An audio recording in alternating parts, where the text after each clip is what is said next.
Hello welcome to profit trade academy. ఈ video అత్యంత informative కాబోతుంది.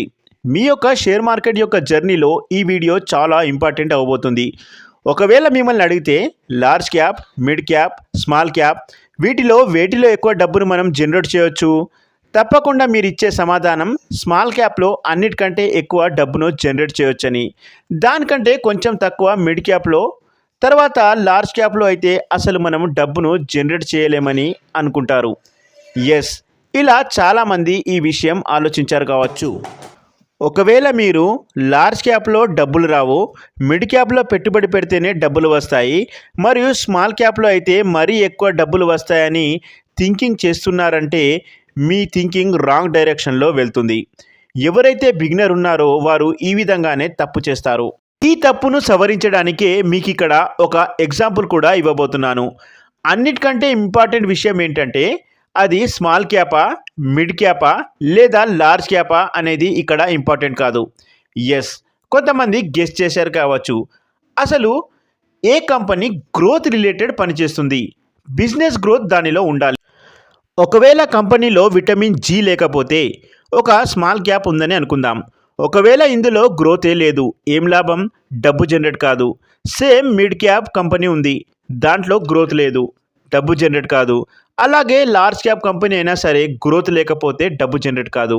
అంటే దీని అర్థం ఇన్ షార్ట్ ఇక్కడ పాయింట్ ఏంటంటే కంపెనీ ఏదైనా కానీ small cap, mid cap, large cap, ఎస్ విటమిన్ జి ఒకవేళ ఉంటే, గ్రోత్ ఉంటే, అంటే ఇక్కడ మంచి గ్రోత్ ఉండాలి. గ్రోత్ అంటే 1% గ్రోత్ను కూడా గ్రోత్ అని చెప్పొచ్చు. అలా కాదు, ఒక డీసెంట్ గ్రోత్ ఉంటే డబ్బు ఏదైతే ఒక వే ఆఫ్ థింకింగ్ని మీరు ఏర్పరచుకున్నారో స్మాల్ క్యాప్లోనే డబ్బు జనరేట్ అవుతుందని, అలా అస్సలు జరగదు.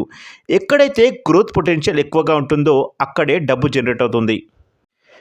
ఇక్కడ మీరు చెప్పొచ్చు స్మాల్ క్యాప్లు చిన్నగా ఉంటాయి, మార్కెట్ ప్రైస్ కూడా తక్కువగానే ఉంటుంది. అయితే లార్జ్ క్యాప్లలో కూడా గ్రోత్ ఉంటుంది, వాటిలో కూడా డబ్బు జనరేట్ అయ్యే అవకాశం ఉంటుంది. ఏ సెగ్మెంట్లోనైనా సరే మీ ఫోకస్ ఒక్కటే ఉండాలి.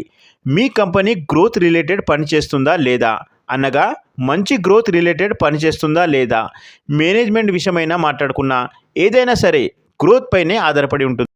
ఈ చార్ట్ ప్యాటర్న్ ఏదైతే ఉంటుందో ఇలా ఇది అల్టిమేట్లీ గ్రోత్ యొక్క చార్టే ఉంటుంది. అది కంపెనీ ఎంత మంచి పర్ఫామ్ చేస్తుందనే దానిపైన చార్ట్ కనిపిస్తుంది.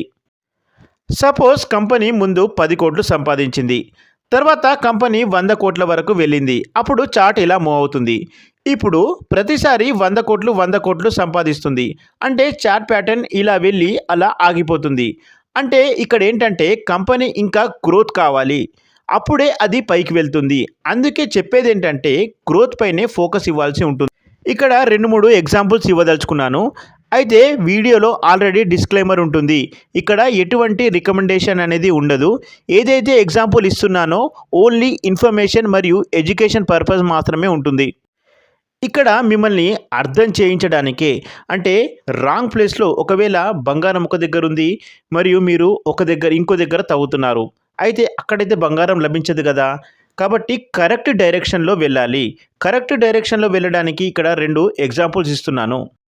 ఇక్కడ ఒక ఎగ్జాంపుల్ చూద్దాం. ముతూట్ ఫైనాన్స్ అనే కంపెనీ ఉంది.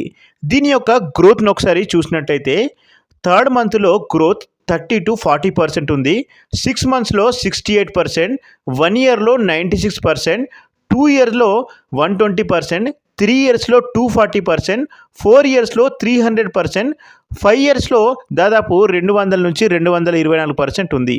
అంటే 5 ఇయర్స్లో నిఫ్టీ 50 102% పెరిగితే ముతూట్ ఫైనాన్స్ గురించి మాట్లాడినట్టయితే 300% మీరు ఈజీగా చెప్పచ్చు. 3 రెట్లు ఇక్కడ డబ్బు జనరేట్ అవుతున్నట్లు. ఎప్పుడైనా మీరు ఈ విషయం ఆలోచించారా? మార్కెట్ ఈ విధంగా సైడ్ వేస్లో పోతుంది, మరి ఈ కంపెనీ ఇంత టాప్లో ఎలా కూర్చుంది? ఏదైనా కంపెనీ టాప్ లెవెల్లో పర్ఫామ్ ఇస్తున్నది అంటే అది ఎందుకు ఇస్తుంది, దాని వెనుక లాజిక్ ఏంటి, ఇది ఏ సెగ్మెంట్లో పనిచేస్తుంది? సపోజ్ ముతూట్ ఫైనాన్స్నే తీసుకుందాం. ఇది గోల్డ్ పైన లోన్ ఇస్తుంది. ఒకసారి ఆలోచించండి, మనం ముతూట్ ఫైనాన్స్లో గోల్డ్ని పెట్టి లోన్ తీసుకున్నాం. కంపెనీ తన దగ్గర గోల్డ్ని పెట్టి లోన్ ఇస్తుంది. దానికి 100% లోన్ అయితే ఇవ్వదు కదా. సపోజ్ ఇప్పుడు 10 గ్రాముల బంగారం 1,30,000 ఉంది. లోను 1,30,000 అయితే ఇవ్వదు కదా, దాదాపు 80,000 దాకా ఇస్తుంది. అంటే ఒకవేళ మీరు ఆ లోన్ని చెల్లించకపోతే గోల్డ్ అమ్మేసి తన డబ్బును రీఫిల్ చేసుకుంటుంది. తనకు లాస్ అనేదే ఉండదు. ఈ సెగ్మెంట్లో ముతూట్ ఫైనాన్స్ లీడర్గా ఉందని మనకు తెలుసు. మనప్పురం కూడా ఇదే సెగ్మెంట్లో పనిచేస్తుంది. మరెందుకు మనప్పురం ముతూట్ ఫైనాన్స్ లాగా టాప్లో లేదు?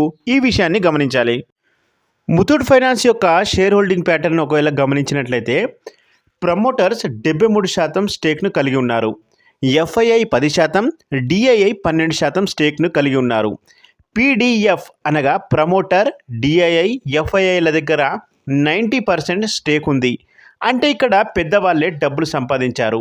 అంటే ఇక్కడ నేను చెప్పేది ఏంటంటే, ఇక్కడ నేను నేర్పిస్తున్నది ఏంటంటే, పీడిఎఫ్లు అనగా ప్రమోటర్, డిఐఐ, ఎఫ్ఐఐలు ఏ కంపెనీలో ఎక్కువగా ఉన్నారనేది మనము పరిశీలించాల్సి ఉంటుంది. ఇక రెండవ ఎగ్జాంపుల్ కమిన్స్ ఇండియా. మీరు ఈ కంపెనీ యొక్క గ్రోత్ను ఒకసారి పరిశీలిస్తే 6 మంత్స్లో 54%, 2 ఇయర్స్ వచ్చేసరికి 150%, 3 ఇయర్స్లో 224%, 5 ఇయర్స్లో 847% గ్రోత్ మనకు కనిపిస్తుంది. ప్యారలల్గా సెన్సెక్స్ చూడండి, 6 మంత్స్లో 3%, 2 ఇయర్స్లో 28%, 5 ఇయర్స్లో 98% గ్రోత్ మాత్రమే మనకి ఇక్కడ కనిపిస్తుంది. కమిన్స్ ఇండియా ఇది డీజిల్ మరియు న్యాచురల్ గ్యాస్ యొక్క ఇంజన్ల తయారీలో భారతదేశంలో చాలా పెద్ద కంపెనీ.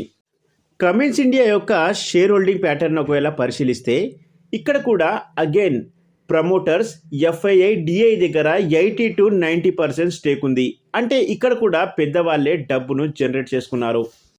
పబ్లిక్ ఇది ఆలోచించరు. పబ్లిక్ ఏం ఆలోచిస్తారంటే ఈ షేర్ పరిగెత్తుంది, అప్పర్ సర్క్యూట్ తగులుతుంది, దాంట్లో ఇన్వెస్ట్ చేద్దాం. అలా కాదు, లాజిక్ ఆలోచించండి. నేను ఇక్కడ ఏం నేర్పించాలనుకుంటున్నానో అర్థం చేసుకోండి. సో ఇక్కడ నేను చెప్తున్నది ఏంటంటే, ఇటువంటి ఎగ్జాంపుల్స్ చాలా దొరుకుతాయి. ఇటువంటి కంపెనీలను మనము స్టడీ చేయాలి, రీజన్స్ తెలుసుకోవాలి, ఎందుకు ఇవి టాప్లో ఉన్నాయి, అసలు ఏమున్నది ఇందులో. ఈ విషయాలు మీకు మెల్లమెల్లగా అర్థమవుతాయి. అప్పుడు మీకు ఈ ప్రశ్నకు జవాబు దొరుకుతుంది. ఇక్కడ ఏంటంటే ఇవి విటమిన్ జి సెగ్మెంట్లో పనిచేస్తున్నాయని మనం తెలుసుకోవాలి. అంటే ఇక్కడ ఈ కంపెనీలలో గ్రోత్ కనిపిస్తుందని మనం తెలుసుకోవాలి. లార్జ్ క్యాప్ కంపెనీ కదా, ఇది ఆల్రెడీ చాలా డెవలప్ అయిపోయింది, ఇంకా ఇందులో డబ్బులు ఏం జనరేట్ కావు అనుకుంటే మాత్రం తప్పు. ఒకవేళ దీంట్లో గ్రోత్ ఉంటే స్మాల్ క్యాప్, మిడ్ క్యాప్ కంటే కూడా ఎక్కువ పర్ఫార్మెన్స్ను ఇస్తుంది. ప్రపంచంలోనే నెంబర్ 1 కంపెనీ ఎన్విడియా అయితే ఇది ఇంకా ముందుకు వెళ్తూనే ఉంది. ఎందుకు? ఇక్కడ విటమిన్ జి అంటే గ్రోత్ ఉంది, టాప్లో ఉంది, అక్కడ నుండి ఇంకా టాప్లో వెళ్ళిపోయింది. ఈ కంపెనీ ఎందుకు టాప్లో ఉంది? ఎందుకంటే ఈ company AI related, chip related, semi conductor related, bitcoin గురించి మాట్లాడిన అన్ని సెగ్మెంట్లో ఈ కంపెనీ ఉంది. అందుకే ఈ కంపెనీ ముందే లార్జ్ క్యాప్ కంపెనీ, ఇప్పుడు అల్ట్రా లార్జ్ కంపెనీ అయిపోయింది. మనం ఊహించలేము, అంత పెద్ద కంపెనీ అయిపోయింది. ఇక్కడ కన్క్లూజన్ ఏంటంటే ఈ దృష్టితోటి ఎప్పుడు చూడొద్దు. ఇది స్మాల్ క్యాప్ కంపెనీ, ఇక్కడ డబ్బులు జనరేట్ అవుతాయి, లార్జ్ క్యాప్లో అయితే డబ్బులు జనరేట్ కావు.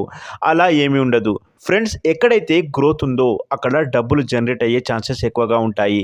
అది స్మాల్ క్యాపా, మిడ్ క్యాపా, లార్జ్ క్యాపా, నానో క్యాపా, లేక మైక్రో క్యాపా, ఈ పాయింట్ మీకు తప్పనిసరిగా అర్థం కావాలి. హోంవర్క్ చేసుకోండి. ఎలాంటి కంపెనీ ఇంత పెద్ద కంపెనీ అయింది, మార్కెట్లో 4-5 ఇయర్స్ అవుట్ పర్ఫార్మెన్స్ చేసింది చెక్ చేసుకోండి. దాని సెగ్మెంట్ ఏంటి, రీజన్స్ ఐడెంటిఫై చేసే ప్రయత్నం చేయండి. కావాలంటే మీరు దీనికి రివర్స్ కూడా చేయొచ్చు. ఏ కంపెనీ మొత్తం మునిగిపోయింది, ఒక సమయంలో తన సెక్టర్లోనే లీడర్గా ఉండేది. ఒక ఎగ్జాంపుల్ చూస్తే జెట్ ఎయిర్వేస్ కంపెనీ ఎయిర్లైన్లో నెంబర్ 1గా ఉండేది, ఇప్పుడు పూర్తిగా మునిగిపోయింది. రీజన్స్ ఏంటి అనలైజ్ చేయండి. ఒకవేళ స్టాక్ మార్కెట్లో వెల్త్ని క్రియేట్ చేయాలనుకుంటే ఈ పనిని తప్పకుండా చేయాలి. ఎప్పుడైతే మీరు వీటన్నిటిని అర్థం చేసుకుంటారో అప్పుడే ఈ 90% పబ్లిక్లో కాకుండా మీరు ఒక డిఫరెంట్ దారిలో నడుస్తారు. 90% పబ్లిక్ కేవలం వేగాన్ని చదువుతారు, బిజినెస్ని చదవరు, సెక్టార్ని చదవరు. సో ఒక కంపెనీ గురించి డీటెయిల్గా అర్థం చేసుకోవాలంటే దాని యొక్క ఫండమెంటల్ అనాలిసిస్ని తప్పకుండా చదవాలి.